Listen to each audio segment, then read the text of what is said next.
Merhaba arkadaşlar, ismim Nevzat. Xiaomi Mi 6 kullanıyorum ve telefonumu çok ama çok seviyorum.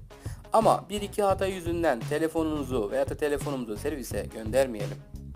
Tabii ki sorun hoparlör veya da mikrofonsa. Peki bunları imkanlarımızla çözebilir miyiz? Evet, çözebiliriz. Sorundan biraz bahsedeyim arkadaşlar. Şöyle, ben bir arkadaşımı arıyorum. Benim sesim arkadaşıma gidiyor ama arkadaşımın sesi bana gelmiyor.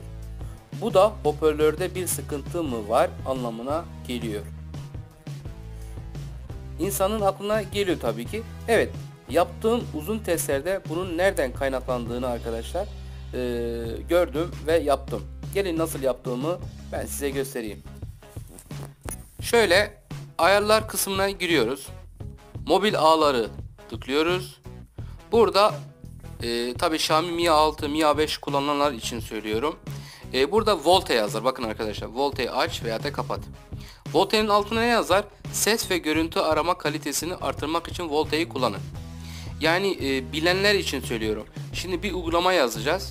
Uygulamayı yazarken diyoruz ki işte 4.4.2 güncelleme olsun. Bu da ne demek oluyor? Yani örnek veriyorum, iPhone 4S veya da iPhone 4 kullanamaz bu güncellemeyi. 4S'ler tek bu uygulamayı yükleyebilir. Şurada da böyle bir sıkıntı var. Bu Volte etkinleştirildi yaptığın zaman güçlü bir sistem ortaya çıkıyor ve bu güçlü sistem ortaya çıktığı zaman bunu kalkıp 33 onu aradığın zaman böyle bir sıkıntı çıkabiliyor.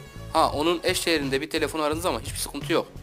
Birkaç tane arkadaşımda yaklaşık 2 aydır kullanıyorum.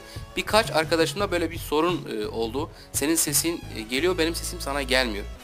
Ben de bunu nasıl çözerim diye Volte'yi gördüm ve Volte'yi kapattığım zaman istediğim bütün telefonlara ulaşabiliyorum arkadaşlar. E, Bütün telefonları arayabiliyorum ama Volte'yi açtığım zaman bazı telefonları arayamıyorum.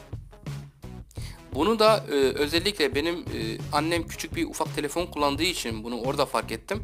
Bir iki arkadaşımla daha fark ettim daha doğrusu.